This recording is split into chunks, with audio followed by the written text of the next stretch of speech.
লন্ডনে বৈঠক নিয়ে জামায়াতের বিবৃতি, প্রধান উপদেষ্টা নিরপেক্ষতা ও সুষ্ঠু নির্বাচন নিয়ে শঙ্কা তৈরি হয়েছে। নির্বাচনী রোডম্যাপ ঘোষিত না হলে লন্ডন বৈঠক কোনো অর্থ বহন করবে না। জানাবো ডক্টর ইউনূসকে দেশের কাজে যুক্ত রাখতে চায় বিএনপি। জাতীয়তাবাদী সমমনা জোটের বিবৃতি, নির্বাচন নিয়ে ইতিবাচক সিদ্ধান্ত, স্বস্তির বার্তা। এবং সর্বশেষ জানাবো যাত্রীদের দ্বন্দ্ব মেটাতে গিয়ে লাঞ্ছিতের শিকার স্টেশন মাস্টার, ভিডিও ভাইরাল। শুনছিলেন সংবাদ শিরোনাম, এবারে বিস্তারিত। লন্ডনে বৈঠক নিয়ে জামায়াতের বিবৃতি, প্রধান উপদেষ্টা নিরপেক্ষতা ও সুষ্ঠু নির্বাচন নিয়ে শঙ্কা তৈরি হয়েছে। লন্ডনে একটি দলের শীর্ষ নেতার সঙ্গে অন্তর্বর্তীকালীন সরকারের প্রধান উপদেষ্টা ডক্টর মোহাম্মদ ইউনূসের বৈঠকের বিষয় ও পরবর্তীতে যৌথ বিবৃতি দেওয়াকে দেশের রাজনৈতিক সংস্কৃতির বার্তায় বলে মনে করছে বাংলাদেশ জামায়াত ইসলামী। দলটির পক্ষ থেকে বলা হয়েছে, একটি রাজনৈতিক দলের সঙ্গে বৈঠক শেষে বিদেশে যৌথ প্রেস ব্রিফিং এবং বৈঠকের বিষয় সম্পর্কে যৌথ বিবৃতির মাধ্যমে একটি দলের প্রতি প্রধান উপদেষ্টা বিশেষ অনুরাগ প্রকাশ করেছেন, যা তার নিরপেক্ষতা ক্ষুণ্ণ করেছে। একই সঙ্গে বৈঠকের পর যৌথ প্রেস ব্রিফিং করায় আগামী নির্বাচন অবাধ, সুষ্ঠু ও গ্রহণযোগ্য হওয়ার বিষয়ে জনগণের মধ্যে আশঙ্কা তৈরি হয়েছে বলেও অভিমত ব্যক্ত করেছে জামায়াত ইসলামী। দলটির কেন্দ্রীয় প্রচার ও মিডিয়া বিভাগের সেক্রেটারি মতিউর রহমান আকন্দ স্বাক্ষরিত এক বিবৃতিতে জামায়াত ইসলামী জানায়, 13 জুন লন্ডনে অন্তর্বর্তী সরকারের প্রধান উপদেষ্টা ডক্টর মোহাম্মদ ইউনূসের সঙ্গে বিএনপি ভারপ্রাপ্ত চেয়ারম্যান তারেক রহমানের যে বৈঠক অনুষ্ঠিত হয়েছে, বাংলাদেশ জামায়াত ইসলামী এটাকে খুবই স্বাভাবিক মনে করে। ইতিমধ্যে অন্তর্বর্তী সরকারের প্রধান উপদেষ্টা বিভিন্ন রাজনৈতিক দলের সঙ্গে পৃথকভাবে এবং যৌথভাবে বৈঠক করেছে। বিবৃতিতে আরো জানায়, তিনি গত 6 জুন জাতির উদ্দেশ্যে প্রদত্ত ভাষণে 2026 সালের এপ্রিলের প্রথমার্ধে জাতীয় সংসদ নির্বাচনের রোডম্যাপ ঘোষণা করেন। তার এই ঘোষণার পর লন্ডনে সফরকালে একটি রাজনৈতিক দলের সঙ্গে বৈঠক শেষে বিদেশে যৌথ প্রেস ব্রিফিং এবং বৈঠকের বিষয় সম্পর্কে যৌথ বিবৃতি প্রদান করা বাংলাদেশের রাজনৈতিক সংস্কৃতির ব্যত্যয় বলে আমরা মনে করি। এর মাধ্যমে তিনি একটি দলের প্রতি বিশেষ অনুরাগ প্রকাশ করেছেন, যা তার নিরপেক্ষতা ক্ষুণ্ণ করেছে। নির্বাচনী রোডম্যাপ ঘোষিত না হলে লন্ডন বৈঠক কোনো অর্থ বহন করবে না। দ্রুত পরিপূর্ণ নির্বাচনী রোডম্যাপ ঘোষিত না হলে লন্ডন বৈঠক কোনো অর্থ বহন করবে না বলে উল্লেখ করেছে বাংলাদেশ ওয়ার্কার্স পার্টি। এতে বলা হয়, ডক্টর মোহাম্মদ ইউনূস ও তারেক রহমান লন্ডনে দু নেতার বৈঠকের পর যে যৌথ বিবৃতি দেওয়া হয়েছে, তাতে আগামী জাতীয় সংসদের নির্বাচনের সময়টি কখন নিশ্চিত হয়েছে তা পরিষ্কার নয়। কারণ যৌথ বিবৃতিতে যে শর্ত বিবৃত হয়েছে তাতে সংশয়ের দোলাচল থেকে যাচ্ছে। বিবৃতিতে বলা হয়, নির্বাচনের দাবি তুলে এদেশের সব গণতান্ত্রিক রাজনৈতিক দলগুলো প্রধান উপদেষ্টার সঙ্গে আগে অনুষ্ঠিত বৈঠকগুলো থেকে যে দাবি উঠে এসেছিল তা ডিসেম্বর 2025-এর মধ্যে সম্পন্ন করার।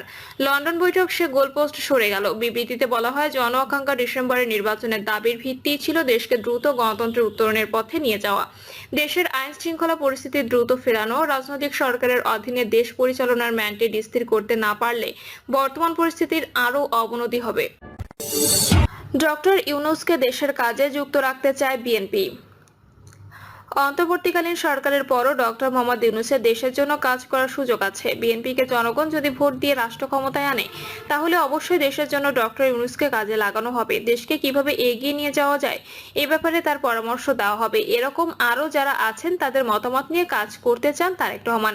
বিএনপি ভারপ্রাপ্ত চেয়ারম্যান তারেক রহমানের পররাষ্ট্র বিষয়ক উপদেষ্টা হুমায়ুন কবির গতকাল কথা বলেন। লন্ডনের প্রধান উপদেষ্টা ডক্টর মোহাম্মদ ইউনূস ও তারেক রহমানের মধ্যে আলোচনার প্রথম পর্বে বিএনপির স্থায়ী কমিটির সদস্য আমির খসরু মাহমুদ চৌধুরীর সঙ্গে দলের প্রতিনিধি হিসেবে হুমায়ুন কবিরও ছিলেন।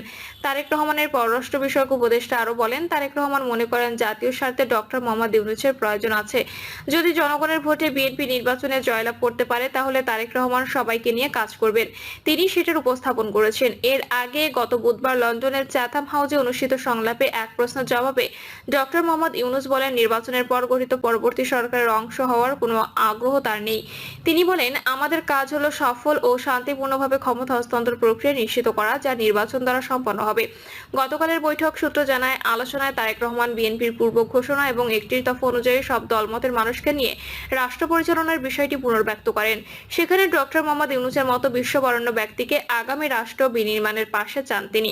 তার মতো অন্য যোগ্যদেরও দেশ গঠনে সম্পৃক্ত করার আগ্রহ প্রকাশ করেন তারেক রহমান। নির্বাচনের বাইরে আর কি বিষয়ে আলাপ হয়েছে জানতে চাইলে হুমায়ুন কবির বলেন, স্বাভাবিকভাবে ব্যক্তিগত আলাপে অনেক কিছু উঠে এসেছে। যেটা জেনেছি খুবই ফলপ্রসূ ও আন্তরিক আলাপ হয়েছে। দেশ নিয়ে গঠনমূলক চিন্তা বিনিময় হয়েছে।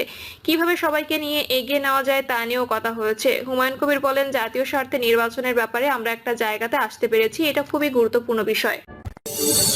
জাতীয়তাবাদী সমমনা জোটের বিবৃতি, নির্বাচন নিয়ে ইতিবাচক সিদ্ধান্ত, স্বস্তির বার্তা। লন্ডনে অন্তর্বর্তী সরকারের প্রধান উপদেষ্টা ডক্টর মোহাম্মদ ইউনূস এবং বিএনপির ভারপ্রাপ্ত চেয়ারম্যান তারেক রহমানের বৈঠকের মধ্য দিয়ে আগামী জাতীয় নির্বাচন নিয়ে সৃষ্ট ধোঁয়াশা কেটে গেছে বলে মনে করেন জাতীয়তাবাদী সমমনা জোটের শীর্ষ নেতারা। তারা বলেন, আগামী রমজানের আগে জাতীয় নির্বাচন আয়োজনের বিষয়ে যে ফলপ্রসূ ঐক্যমত্য হয়েছে তা অনিশ্চয়তা কাটিয়ে দেশের মানুষের জন্য এনেছে স্বস্তির বার্তা, আশার আলো। গণমাধ্যমে পাঠানো এক বিবৃতিতে জোট নেতারা এসব কথা বলেন। বিবৃতিতে সমমনা জোটের শীর্ষ নেতারা বলেন, দেশবাসীর প্রত্যাশা ডক্টর ইউনূস ও তারেক রহমানের মধ্যে অনুষ্ঠিত এই ফলপ্রসূ বৈঠকের মধ্য দিয়ে এখন সংস্কার এবং বিচার প্রক্রিয়া এগিয়ে যাবে। দেশের গণতন্ত্র উত্তরণের পথও আরো সহজতর হবে। সেদিক থেকে আগামীর বাংলাদেশ বিনির্মাণে দুই নেতার শীর্ষ পর্যায়ের এই বৈঠক অত্যন্ত গুরুত্বপূর্ণ ছিল। তারা বলেন, বৈঠকে নির্বাচনের সময় এগিয়ে নিয়ে আসা এবং বিচার ও সংস্কার কাজে দ্রুত অগ্রগতি অর্জন করা যে আলোচনাটা হয়েছে সেটাকে আমরা ইতিবাচক বলে মনে করি। জোটের শীর্ষ নেতারা আরো বলেন, এই বৈঠকে একটা বোঝাপড়ার জায়গা তৈরি হলো। এছাড়া পরিবর্তিত পরিস্থিতিতে রাজনৈতিক দল ও জনগণের যে প্রত্যাশা ছিল, এই বৈঠকের মধ্য দিয়ে সেই প্রত্যাশাও অনেকখানি অর্জন হয়েছে বলে দেশবাসী মনে করে। যাত্রীদের দ্বন্দ্ব মেটাতে গিয়ে লাঞ্ছিতের শিকার স্টেশন মাস্টার, ভিডিও ভাইরাল। দুই যাত্রী দ্বন্দ্ব মেটাতে গিয়ে বেদম মারধর ও লাঞ্ছনার শিকার হয়েছে গাইবান্ধার স্টেশন মাস্টার আবুল কাশেম। দুপুরে ঢাকাগামী লালমনি এক্সপ্রেস ট্রেন গাইবান্ধা প্ল্যাটফর্মে দাঁড়ালে এই ঘটনা ঘটে। পুলিশ ট্রেন যাত্রীর সামনে এমন ঘটনা ঘটলেও হাতে গোনা দু একজন তাকে রক্ষা করতে এগিয়ে আসেন। অনেকেই মোবাইলে ভিডিও করতে ব্যস্ত ছিলেন। কর্তব্যরত সরকারি কর্মচারীর এই লাঞ্ছনায় বিভিন্ন মহলে তীব্র প্রতিক্রিয়া সৃষ্টি হয়েছে। স্থানীয় ও রেলওয়ে পুলিশ ও প্রত্যক্ষদর্শী সূত্রে জানা যায়, পবিত্র ঈদুল আজহাকে কেন্দ্র করে ঢাকামুখী লালমনি এক্সপ্রেস ট্রেনে যাত্রীর অতিরিক্ত চাপ থাকায় বিশেষ করে এসি বগিতে দায়িত্ব পালন করেছিলেন ট্রেনের পুলিশ সদস্যরা ও স্টেশন মাস্টার আবুল কাশেম। মূলত ট্রেনের এসি বগির পাশে দাঁড়িয়ে স্টেশন মাস্টার নারী যাত্রীদের আগে নামা ও ওঠার কথা বলেছিলেন। এক পর্যায়ে দুই যাত্রীর মধ্যে ওঠানামা নিয়ে বাকবিতণ্ডা শুরু হলে তিনি তা করতে নিষেধ করেন। পরে এক পুরুষ যাত্রী হঠাৎ চড়াও হয়ে তাকে মারধর শুরু করেন। এক পর্যায়ে তাকে নিচে নামিয়ে আনা হয়। নিরাপত্তা বাহিনী এগিয়ে না আসা স্টেশন মাস্টার সামান্য প্রতিরোধ করার চেষ্টা করেন। এ সময় কিল ঘুষি ও লাথিতে তিনি মাটিতে পড়ে যান। মারপিটের শিকার স্টেশন মাস্টার এক পর্যায়ে বিবস্ত্র হয়ে যাওয়ার ভিডিওটি সামাজিক যোগাযোগ মাধ্যমে ভাইরাল হয়েছে। নাম প্রকাশে অনিচ্ছুক এক প্রত্যক্ষদর্শী জানান, এসি বগি ছেড়ে অন্য কম্পার্টমেন্টে যাওয়ার কথা বললে ঘটনার সময় এক যুবক ও তার সঙ্গের অনেকেই তাকে গালাগাল করে কিল ঘুষি মারেন। তবে ওই যুবক হিংস্র হয়ে তাকে নিচে নামায় এবং বর্বরের মতো ক্রমাগত মারতে থাকে। গাইবান্ধা রেলওয়ের নিরাপত্তা বাহিনীর হাবিলদার আশুতোষ কুমার রায় বলেন, এসি কোচ খালি করে দেওয়ার জন্য যাত্রীদের বোঝানো হচ্ছিল। সেরকম এক সময় বগির উল্টো দিকে দরজা দিয়ে স্টেশন মাস্টারকে নামিয়ে মারধর করা হয়। ভিড়ের কারণে কর্তব্যরত পুলিশ তাৎক্ষণিকভাবে বিষয়টি জানতে পারেনি, পরে তারা জানতে পারেন। স্টেশন মাস্টার আবুল কাশেম বলেন, দায়িত্ব পালন করতে গিয়ে এরকম একটি দুঃখজনক ঘটনার শিকার হলাম। প্রচন্ড গরমের মধ্যে যাত্রীর সেবা দিতে গিয়ে ঘটনা ঘটেছে। স্টেশন ছেড়ে দেওয়ায় আইন শৃঙ্খলা রক্ষা বাহিনী হামলাকারীদের আটক করতে পারেনি। বিষয়টি ঊর্ধ্বতন কর্তৃপক্ষকে জানিয়েছি। গাইবান্ধা রেল স্টেশনের পুলিশ ফাঁড়ির ভারপ্রাপ্ত কর্মকর্তা মোহাম্মদ সাহেব গনি বলেন, ঘটনাটি দুঃখজনক। স্টেশন মাস্টার সহ আমি ঘটনাস্থলে উপস্থিত ছিলাম। যাত্রীদের ধাক্কাধাক্কিতে বগিতে আটকে যায়। ট্রেন থেকে নামিয়ে স্টেশন মাস্টারকে যাত্রীরা মারধর করেছে। ট্রেন ছেড়ে দেওয়ায় আইনগত ব্যবস্থা নেওয়া সম্ভব হয়নি। এই ঘটনা জেলা শহরে ছড়িয়ে পড়লে সচেতন মানুষের মধ্যে বিরূপ প্রতিক্রিয়া সৃষ্টি হয়। পুলিশের উপস্থিতিতে এরকম একটি ঘটনা কেউ মেনে নিতে পারছেন না। তারা ভাইরাল ভিডিও দেখে অপরাধীদের গ্রেপ্তার দাবি করেছেন।